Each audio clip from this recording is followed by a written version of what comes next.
देखिए, जो land record digitisation है हमारी स्टेट में, वो प्रधानमंत्री जी का एक बड़ा एम्बिशियस प्रोग्राम था, digital India land record modernisation programme. तो इसके तहत ये प्रोग्राम जो है 2016 में शुरू हुआ, 100% सेंट्रली स्पॉन्सर्ड। इसके पहले ये शेयरिंग बेसिस पे होता था और इसे NRLMP कहते थे। जब से ये प्रधानमंत्री जी का इस पर स्ट्रेस आया है 2016 के बाद, तो हमारी स्टेट में जो ये प्रोजेक्ट है इसके 3 भाग हैं। एक भाग तो ये है कि जो हमारे रिकॉर्ड रूम्स में बहुत पुराना रिकॉर्ड पड़ा हुआ है, जैसे हमारा जो पहला सेटलमेंट हुआ था जो रिकॉर्डेड है वो लगभग 19वीं सदी के आखिर में हुआ था। 1875 से शुरू हुआ था, लगभग 7-8 साल चला था। और तब के महाराजा जो थे उन्होंने अंग्रेज़ों की मदद से, जो हिंदुस्तान में बड़े बड़े एक्सपर्ट्स थे, जो सर्वेयर्स थे, लैंड सर्वेयर्स, उनको बुला के ये रिकॉर्ड किया था, जिसे हम वॉल्टर लॉरेंस की सेटलमेंट भी कहते हैं, या उसे हम कानूनी बंदोबस्त कहते हैं। तो वो जो एक सेटलमेंट हुई थी, जो ज़मीन को मापा गया था, वो अब इस प्रोग्राम के तहत जो है उसको हम एक साइंटिफिक तरीके से जो है उसकी पैमाइश करेंगे। और वो जो ज़मीन तब मापी गई थी, जो उसका रिकॉर्ड था, और उसके बाद जो समय समय पर 30 साल के बाद या 40 साल के बाद तरमीम हुई, एक और बंदोबस्त हुआ, नया रिकॉर्ड बना, उसके बाद कई की जगह पे तीसरी बार बंदोबस्त हुआ, तो वो जो सारा रिकॉर्ड था हमारे रिकॉर्ड रूम्स में ढेरों पड़ा हुआ था। इस वक्त तक हमारा रिकॉर्ड जो है वो सिर्फ उर्दू में अवेलेबल है, और उसके अंदर जो न्यूमरल्स इस्तेमाल किए जाते हैं, जो हिंसे इस्तेमाल किए जाते हैं, न्यूमरल्स जो हैं वो पर्शियन न्यूमरल्स हैं। तो वो आपको पता ही नहीं लगता कि ये क्या लिखा है, 1 लिखा है, 2 लिखा है, 20 लिखा है, 30 लिखा है, 200 लिखा है, क्योंकि वो पर्शियन जो है वो एक किस्म का एक पिक्टोरियल न्यूमरल सिस्टम है। तो वो सिर्फ उस पटवारी को समझ में आता है या रेवेन्यू के समझ में आता है। तो आम आदमी जब नकल भी लेता है तो उसके लिए उसका कोई मायना नहीं है। एक तो उर्दू में होती है, और दूसरा जो उसके अंदर जो नंबर इस्तेमाल किए जाते हैं वो उर्दू या पर्शियन होते हैं। तो इस जो डिजिटाइजेशन हम कर रहे हैं, इसमें ये जितना भी ये इशू है सब खत्म हो जाएगा। हम उसको प्रॉपरली इंग्लिश में जो है वो इंग्लिश में इसको एंट्री दे रहे हैं। तो रिकॉर्ड जो है सारा इंग्लिश में आएगा, विद फैसिलिटी उर्दू में भी आएगा और हिंदी में भी आएगा, और वो सब हमने जो है डिजिटाइज कर दिया है। तो ये एक तो बहुत बड़ी बात है कि हमने सारा लगभग 98% रिकॉर्ड जो है अब हमारा सुरक्षित है डिजिटल फॉर्म में। दूसरा इसका कंपोनेंट ये था कि जितने भी हमारे जो स्टेट है उस पर हम मोनूमेंटेशन करें, यानी कि उसको, क्योंकि हमें अब एक्चुअल सर्वे करनी है, तो उस सर्वे के लिए हमने मोनूमेंट्स लगाने हैं। तो मोनूमेंटेशन का काम भी है, लगभग कोई 5,500 के करीब मोन्यूमेंट्स हैं वो लग चुके हैं, और उनका GPS सर्वे भी हो चुका है। क्योंकि आज की टेक्नोलॉजी में आपको जो भी बाउंड्री पिलर लगाना होता है, आप उसका जियो कोऑर्डिनेट ज़रूर लेते हैं। वो कितने एक्यूरेसी पे लेते हैं वो डिपेंड करता है उस इक्विपमेंट की एक्यूरेसी के ऊपर, या आपकी टेक्निक के ऊपर, या आपकी किस टेक्नोलॉजी को आप अपना रहे हैं। लेकिन आपका जो वो एक जो बाउंड्री पिलर है वो सेंटीमीटर के लेवल तक एक्यूरेट रहता है इस पूरे स्फेयर के ऊपर, अर्थ के स्फेयर के ऊपर। तो वो लगभग हमने कोई 4,000 के करीब नए लगाए, और 1,500 के करीब जो हमारे पुराने सर्वे ऑफ इंडिया के बाउंड्री पिलर्स थे उनको भी हमने GCP से सर्वे किया, और वो हमारे पास रिकॉर्ड एक अवेलेबल हो गया। आज की डेट में अगर आप कोई अपनी ज़मीन की नकल लेते हैं, मान लीजिए आपको कोई ज़मीन खरीदनी है या बेचनी है, तो उसका एक कॉमन सा लफ्ज़ है फ़र्द दीजिए हमें। तो फ़र्द बेसिकली जो है उसमें 3 कागज़ रहते हैं। फ़र्द का एक कागज़ होता है कि मालिक कौन है, उसको कहते हैं हम जमाबंदी का रिकॉर्ड, जो मैंने अभी बताया कि रिकॉर्ड ऑफ राइट्स, कि ये किसकी ज़मीन है, who is the title holder, मालिक कौन है। एक कागज़ वो रहता है, दी एक्सट्रैक्ट और नकल जिसे हम कहते हैं, या copy of the record of right of that particular land. दूसरा इसमें कागज़ रहता है गिरदावरी। गिरदावरी का मतलब होता है कि इस पर काबिज़ कौन है, इसकी खेतीबाड़ी कौन कर रहा है, तो उसको हम गिरदावरी कहते हैं। गिरदावरी लफ्ज़ आया है इंस्पेक्शन से, क्योंकि हर फसल के बाद पटवारी जो है वो खेतों में जाया करता था और देखता था कि किसके कब्ज़े में ये ज़मीन है, उसने क्या उगाया हुआ है, ताकि उसमें से उसका सरकार का हिस्सा जो है वो उसको डिटरमिन कर सके, जिसे मालिया कहते थे। ये 2 कागज़ हो गए। एक तो एक से एस्टेब्लिश हो गया कि मालिक कौन है, कहीं स्टेट की लैंड तो नहीं है, कहीं गांव की कॉमन लैंड तो नहीं है, कहीं कोई और कहाचराई टाइप की लैंड तो नहीं है। हाँ, ये मालिक का है और ये उसकी ज़मीन है। और दूसरा कागज़ होता है कि ये कब्ज़े में है, वो आपका गिरदावरी से निकलता है कि भाई ये आदमी जो है वो कब्ज़े में है। तीसरा कागज़ इसमें रहता है नक्शा, जैसे आप देखते हैं कि ट्रेस पेपर पे लगा होता है कि वो कौन सा खेत है या कौन सा प्लॉट है जो बिका है, ताकि जब मैं खरीदूं तो मैं जब ग्राउंड पे जाऊं तो मैं उस प्लॉट की पोजीशन ले सकूं। तो इन तीनों चीज़ों को हम फ़र्द कहते हैं। जब ये होगा तभी उस ज़मीन की रजिस्ट्रेशन होती है। तो क्योंकि ये सारा रिकॉर्ड जो है एक आम आदमी के लिए वो पढ़ नहीं सकता है उसको आज की डेट में, लेकिन कल को जब ये कंप्यूटराइज हो जाएगा, जब ये डिजिटाइज हो जाएगा, जब ये इंग्लिश की, उर्दू में और तीनों भाषाओं में और सिंपल तरीके से अवेलेबल होगा, तो उससे क्या होगा कि आप रिकॉर्ड एक्सेस कर सकते हैं। और जब ये डेटा सेंटर के अंदर होगा तो हम ये फैसिलिटी उसमें ऐड करेंगे कि आप अपना रिकॉर्ड देख भी सकते हैं, उसका प्रिंट आउट भी ले सकते हैं। एक तो ये सहूलत होगी लोगों को, वो रिकॉर्ड अपना देख भी सकते हैं, अपने गांव का नक्शा भी देख सकते हैं, अपने प्लॉट का नक्शा भी देख सकते हैं, और ये भी सुनिश्चित कर सकते हैं कि ये वाला प्लॉट वाकई उनके नाम पे ही दर्ज है, किसी और के नाम पे दर्ज तो नहीं। और अगर किसी और के नाम पे दर्ज है तो फट जो है विभागीय अधिकारी जो होगा उसके पास जाके उसकी दुरुस्ती के लिए या करेक्शन के लिए अप्लाई कर सकते हैं। एक तो ये बेनिफिट है कि आप अपना रिकॉर्ड रीड कर सकते हैं, एक्सेस कर सकते हैं, और ट्रांसपेरेंट तरीके से ये रिकॉर्ड जो है वो अवेलेबल है लोगों को। एक तो ये फ़ायदा हुआ।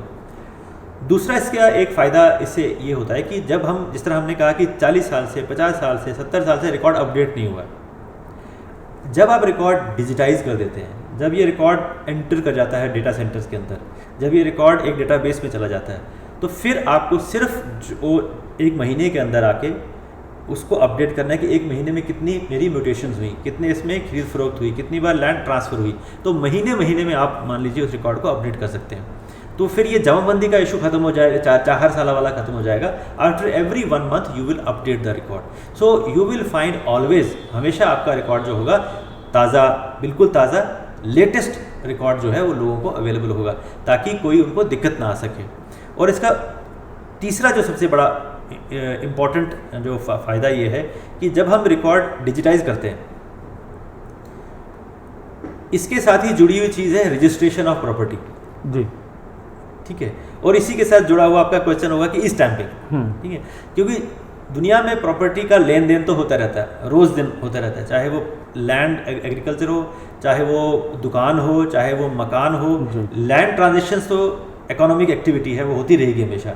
अब वो कितनी क्लीन हो, कितनी ट्रांसपेरेंट हो और कितनी ईजी हो, ये सुनिश्चित करना जो है वो डिजिटाइज रिकॉर्ड से सुनिश्चित हो जाएगा। क्योंकि जब आपका रिकॉर्ड भी एक डेटाबेस में होगा तो जो रजिस्ट्रेशन ऑफिसर है वो आपका रिकॉर्ड एक्सेस कर सकता है जी, डिजिटल डेटा से जी, वो आपका खसरा नंबर एक्सेस कर सकता है जी, ये सुनिश्चित कर सकता है कि ये वाकई जो कागज़ मेरे सामने आया है, आज की डेट में तो ये अभी मैनुअल होगा, लेकिन वो उसको वेरीफाई तो आज की डेट में भी कर सकेगा। आज की डेट में भी जब हम ये डिजिटाइजेशन, अब NGDRS सिस्टम शुरू करने जा रहे हैं 1 हफ्ते के अंदर, तो वो जो अगर आप कहेंगे कि मुझे एक खसरा नंबर 802 मिन फलाने गांव में मुझे बेचना है, तो मेरा जो रजिस्ट्रेशन ऑफिसर है उसके पास वो डेटा ऑलरेडी उसके कंप्यूटर में फेड है। वो फट क्लिक करेगा और देखेगा वाकई 802 मिन है, उसके सामने उसकी किस्म भी आ जाएगी कि ये रेजिडेंशियल है, अराजी है, कमर्शियल है।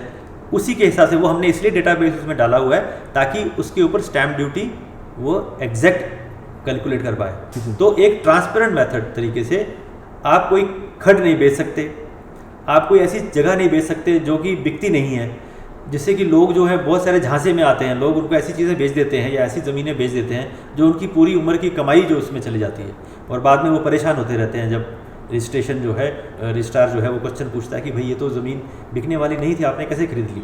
तो इन चीज़ों से लोग जो हैं वो बच जाएंगे। इसका जो अब आखिरी जो दौर है, NGDRS हमने सेटअप कर लिया है, ये अभी 1 हफ्ते के अंदर हम NGDRS सिस्टम शुरू करने जा रहे हैं, मीन्स कंप्यूटराइज्ड रजिस्ट्रेशन जी। इसके लिए हमने सारी तैयारियां कर ली हैं, हमारे जितने भी रजिस्ट्रार थे वो ट्रेन कर दिए गए हैं, हमने सारा इक्विपमेंट जो हार्डवेयर है वो ले लिया है, कनेक्टिविटी जो है वो अवेलेबल हो चुकी है 5 ज़िलों में। हमने उन 5 ज़िलों के हर एक खसरा नंबर को डेटाबेस में डाल दिया है, जो कि पुणे हमारा इसका सॉफ्टवेयर डेवलपमेंट सेंटर है जिसने NGDRS डेवलप किया, वो पुणे की मदद से उन्होंने, पुणे वालों ने उस रिकॉर्ड को लगभग हमारे पास 15 लाख रिकॉर्ड हमने जो है वो डेटाबेस में डाल दिया है, जिसकी वेरिफिकेशन जो है पुणे वालों ने कर दी है। ये रिकॉर्ड जब जो डेटाबेस में चला जाएगा तो इन 5 ज़िलों के अंदर जब इन 15 लाख खसरा नंबर के अंदर कोई भी आप रिकॉर्ड, कोई भी ज़मीन खरीदना बेचना चाहेंगे तो वो टैग हो जाएगी। तो ये इस वक्त ही हम शुरू कर रहे हैं ये, और दूसरे फेज़ में, पहले फेज़ में हम 5 ज़िले ले रहे हैं, जम्मू, सांबा, कठुआ, उधमपुर और श्रीनगर। अगले फेज़ में सितंबर के महीने में हम बाकी सारे डिस्ट्रिक्ट्स को भी NGDRS में ले आएंगे। इसके साथ जुड़ी हुई चीज़ है ई स्टैंपिंग जी। देखिए हमारे यहाँ पास एक केस आया जब से जिम्मेवारी रेवेन्यू को आई, क्योंकि ये जिम्मेवारी पहले जुडिशरी को थी। हमारी स्टेट एक वाहिद स्टेट थी सारी कंट्री के अंदर जहाँ पे जुडिशरी जो है वो रजिस्ट्रेशन किया करती थी प्रॉपर्टी की। सारी कंट्री में वो है रेवेन्यू ऑफिसर्स करते हैं, जो रजिस्ट्रार्स होते हैं, सब रजिस्ट्रार होते हैं जी। तो हमारी नोटिस में एक बार अभी आपने भी अगर कोई ज़मीन खरीदी हो, आपने कभी देखा होगा, तो एक्चुअली जो जिस पे रजिस्ट्रेशन होती है वो सिर्फ 2 कागज़ होते हैं या 3 कागज़ होते हैं, फिर उसके पीछे एक बहुत बड़ा बंडल होता है जी। क्योंकि स्टैम्प ड्यूटी पेपर्स का, क्योंकि सबसे बड़ा स्टैम्प ड्यूटी पेपर इस वक्त 1000 रुपये का है। और आपको मालूम है कि स्टैम्प ड्यूटी हमारे यहाँ पे 100 के ऊपर 3% है अगर वो वुमन के नाम पे रजिस्टर करते हैं। अगर मेल और फीमेल या हस्बैंड वाइफ या कपल जो है वो अपने दोनों के नाम पे जॉइंटली लेता है तो स्टैम्प ड्यूटी 5% है जी। और अगर मेल अकेला लेता है तो 7% है। तो आप समझ लीजिए अगर प्रॉपर्टी 1 करोड़ की है और आप उसको रजिस्ट्रेशन करवाने जा रहे हैं तो स्टैम्प ड्यूटी 7 लाख रुपए लगेगी अगर एक आदमी जाएगा जी। और अगर 7 लाख रुपए की स्टैम्प ड्यूटी लग रही है तो सबसे बड़ा स्टैम्प ड्यूटी पेपर है 1000 रुपये का। तो समझ लीजिए कि 700 का बंडल वो ट्रंक में आता है, मतलब 700 का इतना काफी हाँ पूरा एक छोटा सा ट्रंक लगेगा उसको। हमारे पास एक आया केस जिसने 20 करोड़ का रजिस्ट्रेशन करवाया, 2 ट्रंक में वो स्टैम्प ड्यूटी पेपर लाया, 2 ट्रंक में जी। तो अब देखिए वो कितना रिकॉर्ड रखने के लिए भी दिक्कत है, लोगों के लिए भी दिक्कत है और ये पुराना सिस्टम कहीं भी कंट्री में नहीं है क्योंकि स्टैम्प ड्यूटी को प्रिंट करने में भी गवर्नमेंट को बहुत खर्चा आता है। तो ई स्टैंपिंग वो तरीका है जहाँ पे कि पेमेंट जो है वो ऑनलाइन हो जाती है और ट्रांजैक्शन क्लीन, ट्रांसपेरेंट और डिजिटल होती है। कोई पिलफ्रेज का इसमें कोई अंदेशा नहीं है, इसमें कोई आप और कभी किसी को प्रूव करने की ज़रूरत ही नहीं है कि मैंने इतनी स्टैम्प ड्यूटी दी या नहीं दी। मान लीजिए स्टैम्प ड्यूटी अगर आपने 10 कम लगाए हैं और किसी ने काउंट नहीं किया, कोई 700 पेपर है तो 700 पेपर में से आप 20 भी कर सकते हैं। तो कानून की पोजीशन ये है कि अगर कहीं ये पता लग गया कि स्टैम्प ड्यूटी में कमी हुई है तो वो कागज़ जो है इनवैलिड होता है, तो वो भी खतरा खत्म हो जाएगा एकदम, क्योंकि वहाँ पूरा लिखा जाएगा कि इतनी पैसे, और इलेक्ट्रॉनिकली पैसा वो गवर्नमेंट को 24 घंटे के अंदर ट्रांसफ़र भी हो जाएगा। तो ये एक सुविधा जो सारी बाकी जगह पे है, अब ये भी हमारे यहाँ शुरू होने जा रही है बहुत शीघ्र। हमने पूरी तैयारी की है और जल्दी ही इसमें थोड़ा सा कुछ मसला है, कोर्ट में कुछ लोग जो पुराने स्टैम्प वेंडर थे वो गए हैं तो वहाँ से मुझे लगता है कि अब जल्दी ही वो भी हमारा स्टे विकेट हो जाएगा और हम ई स्टैंपिंग का काम भी जो है वो शुरू करेंगे। तो एक मॉडर्नाइज्ड कंप्यूटराइज्ड जो registration system with the facility of E stamping जो है वो हमारी स्टेट में भी, हमारे यूटी में भी अवेलेबल होना